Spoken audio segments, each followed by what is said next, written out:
قرآن کریم کی تعلیم اور حضرت صلی اللہ علیہ وسلم تو دنیا میں رحمتوں کی تقسیم کے لیے آئے تھے، نہ کہ امن پسند شہریوں کے امن چھیننے کی تعلیم دینے کے لیے، نہ کہ معصوموں کی جانوں سے بے رحمانہ طور پر کھیلنے کے لیے۔ بہرحال اس آیت کے اس حصے میں جس میں قرآن کریم کے حوالے سے بات ہو رہی ہے، اللہ تعالیٰ فرماتا ہے کہ اس قرآن میں ہدایت ہے تمام دنیا کے انسانوں کے لیے۔ اس میں کھلے کھلے نشانات بیان کیے گئے ہیں، اس میں حق و باطل میں فرق کرنے والے امور بیان کیے گئے ہیں۔ بس مومنین کا فرض ہے کہ اس روشن تعلیم اور ہدایت سے پر جامع کتاب جو حق و باطل میں فرق کرتی ہے، اس مہینے میں جو رمضان کا مہینہ کہلاتا ہے، جو روحانیت میں ترقی کا مہینہ کہلاتا ہے، جس میں روزے رکھ کر انسان خدا تعالیٰ کا قرب حاصل کرنے کی کوشش کرتا ہے، جس میں ایک مومن اپنی عبادتوں کے معیار بلند کرنے کی کوشش کرتا ہے، اس میں قرآن کریم کو، اس قرآن کو اپنے سامنے رکھو کہ یہ تو ہمارا رہنما ہے۔ اس مہینے میں اس پر غور کرو، اس کی تلاوت پر جہاں زور دو، وہاں اس کے احکامات پر غور کرتے ہوئے اپنی ہدایت کے سامان پیدا کرو۔ اللہ تعالیٰ نے فرمایا کہ ھدی للمتقین، یہ متقیوں کے لیے ہدایت ہے۔ پہلے فرمایا تمام انسانیت کے لیے ہدایت ہے۔ ان میں سے وہ لوگ، اس دونوں طرح کی ہدایتوں کے معیار مختلف ہیں۔ متقیوں کے لیے بھی اس میں ہدایت ہے۔ صرف ایک دفعہ ایمان لا کر یا تقوی پر قائم ہو کر ہدایت ختم نہیں ہو جاتی، بلکہ ہدایت کا یہ سلسلہ جاری رہتا ہے۔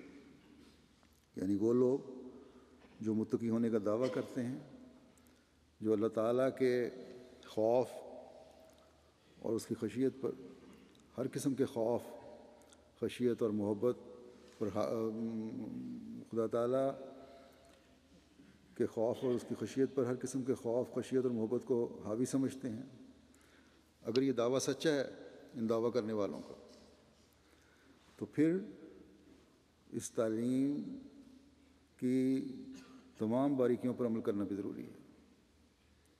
ورنہ حضرت صلی اللہ علیہ وسلم نے فرمایا ہے کہ تمہارا ایسے لوگ جو غور نہیں کرتے، تقویٰ پر چلنے کی کوشش نہیں کرتے، جن کے روزے صرف روزے گنانے والے ہیں، ایسے لوگوں کا رات کا جاگنا بھی صرف جاگنا ہے، اور ان لوگوں کے روزے بھی صرف بھوک اور پیاس ہیں۔ بس روزے کی اہمیت اس وقت ہے جب قرآن کی اہمیت ہو، اس کی تعلیم کی اہمیت ہو جو اللہ تعالیٰ نے نازل فرمائی ہے، اس تعلیم پر عمل کرنے کی کوشش ہو۔ بس اللہ تعالیٰ نے ان دنوں میں تزکیہ نفس پر زور دینے کی اہمیت دی ہے، جس کا پتہ بھی ہمیں قرآن کریم سے چلتا ہے۔ جب یہ حالت ایک مومن کی ہوگی تب وہ اس خوبصورت تعلیم کو دنیا کے سامنے پیش کر سکتا ہے۔ تب ہم دنیا کو بتا سکتے ہیں کہ جس طرف تم جا رہے ہو یہ بہت خطرناک راستہ ہے، یہ تباہی کا راستہ ہے، یہ تمہاری دنیا و آخرت کی بربادی کا راستہ ہے۔ اگر تم دنیا و آخرت کی بقا چاہتے ہو تو آؤ، ہم تمہیں ہدایت کے راستے بتاتے ہیں۔ قرآن کریم کا صرف دعویٰ نہیں کہ ھدی للناس ہے، بلکہ اگر تم اس تعلیم پر عمل کرو تو اس دنیا میں بھی ہدایت کے اثرات نظر آتے ہیں۔ لیکن جیسا کہ میں نے کہا، سب سے پہلے تو ایک مسلمان کو کے عمل ہونے چاہیے، ایک مسلمان کے عمل ہمارے سامنے ہونے چاہیے، دنیا کے سامنے ہونے چاہیے، جس کو دنیا دیکھ سکے۔ یہ بڑی بدقسمتی ہے کہ آج مسلمانوں کے عمل ہی ہیں جو مخالفین اسلام کو یہ موقع دے رہے ہیں کہ وہ قرآن کریم پر اعتراض کریں، اس کی تعلیم پر اعتراض کریں۔ آج کل قرآن کریم اور اسلامی تعلیم کو بدنام کرنے کی ایک مذموم کوشش امریکہ کے ایک چرچ کی طرف سے ہو رہی ہے، جس میں ایک ظالمانہ کام جو انہوں نے اپنا پروگرام بنایا ہے کہ 11 ستمبر کو قرآن کریم کو جلانے کا بھی ہے، جسے میڈیا نے ہر جگہ بیان کیا ہے۔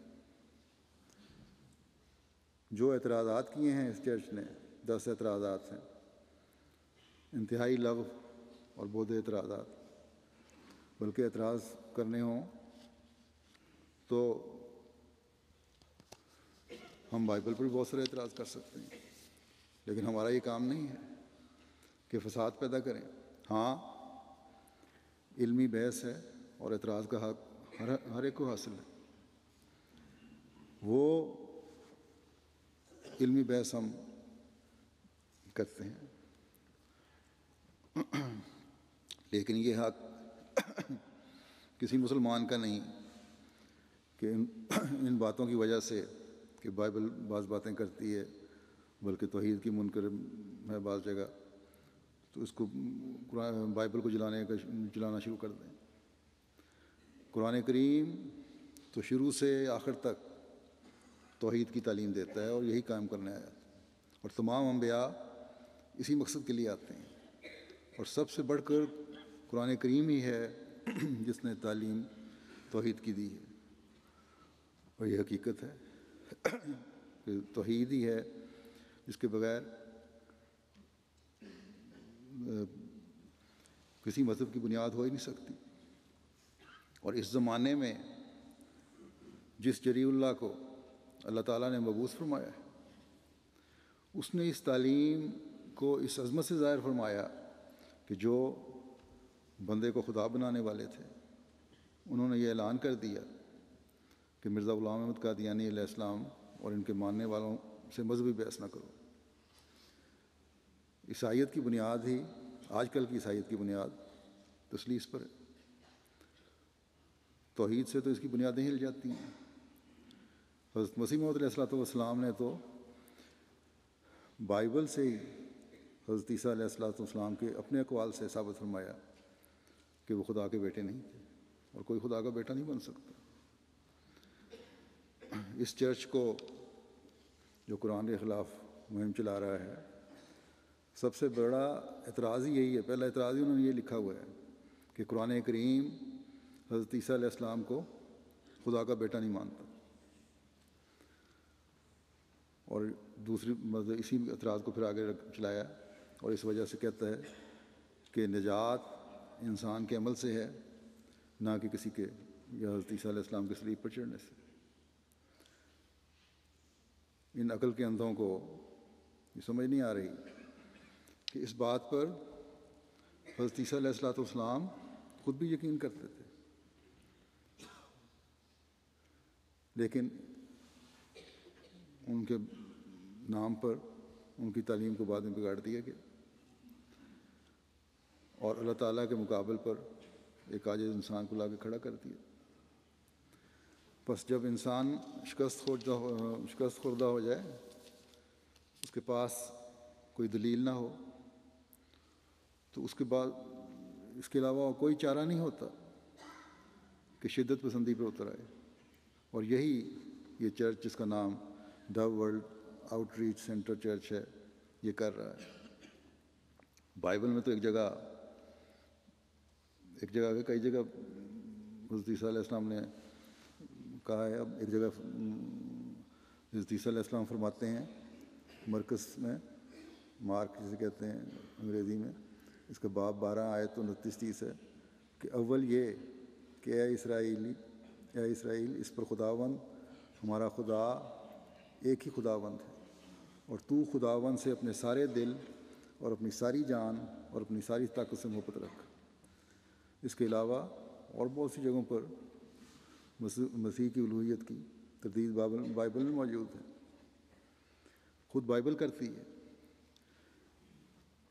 اس دلائل سے پر بحث اور قرآن کریم کی حقیقت بیانی اور برتری کو تو حضرت مسیح موعود علیہ الصلوۃ والسلام نے ثابت فرمایا اور عیسائیوں کی ہر دلیل کو رد کیا تھا، اور آج تک جماعت احمدیہ کرتی چلی آ رہی ہے۔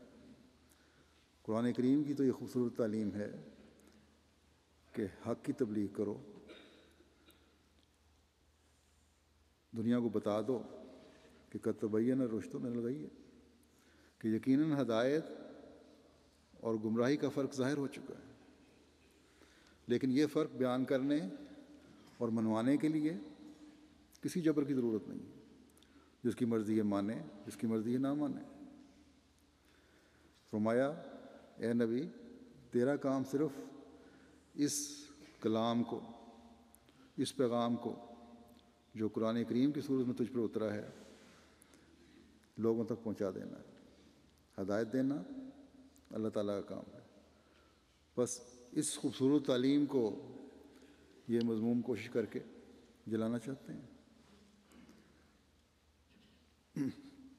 اس تعلیم کی روشنی میں شدت پسندی اور بدامنی کی تعلیم تو یہ چرچ دے رہا ہے یا مسلمان؟ یہ چرچ تو اپنی تعلیم پر عمل بھی نہیں کر رہا، جو ان کی اپنی تعلیم ہے بائبل میں۔ بائبل تو کہتی ہے کہ اگر تمہارے ایک گال پر کوئی تماشا مارے تو دوسرا بھی آگے کر دو۔ یہ تو بائبل میں نہیں کہا کہ تم مذہبی نفرتوں کو ہوا دو۔ بہت سے عیسائی چرچوں نے بھی اس چرچ کے اس ظالمانہ سوچ اور اس پر عمل کرنے کی کوشش کی مذمت کی ہے، اور بڑی سختی سے تردید کی ہے کہ ہم اس میں شامل نہیں ہوں گے۔ اور ہر عقل مند اور امن پسند انسان کا یہی رد عمل ہونا چاہیے۔ جماعت احمدیہ بھی میڈیا کے ذریعے اور مختلف طریقوں سے اس ڈو چرچ کو اپنی اس مذموم حرکت سے روکنے کی کوشش کر رہی ہے۔ ڈو عیسائیت میں روح القدس کا نشان بھی ہے، کیونکہ حضرت عیسیٰ پر یہی کہا جاتا ہے کہ فاختہ کی صورت میں روح القدس اتری۔ بہرحال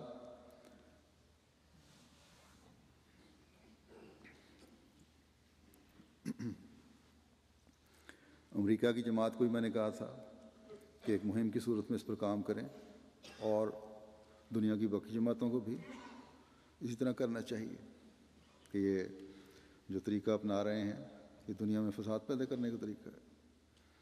اس سے بجائے محبتوں کے کینوں اور بغضوں کی دیواریں کھڑی ہوں گی۔ قرآن کریم نے حضرت مریم اور حضرت عیسیٰ علیہ السلام کے جو مقام جو ظاہر کیا ہے وہ ان لوگوں کو نظر نہیں آتا۔ قرآن کریم تو ہر نبی کی عزت کرتا ہے۔ بہرحال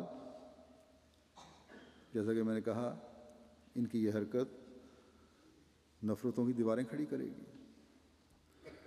وہ مسلمان جو بدقسمتی سے اس زمانے کے امام کو نہ مان کر بے لگام ہیں، یا ان کی لگامیں ان لوگوں کے ہاتھوں میں ہیں، بدقسمتی سے آ گئی ہیں، جو اپنے مفاد حاصل کرنا چاہتے ہیں،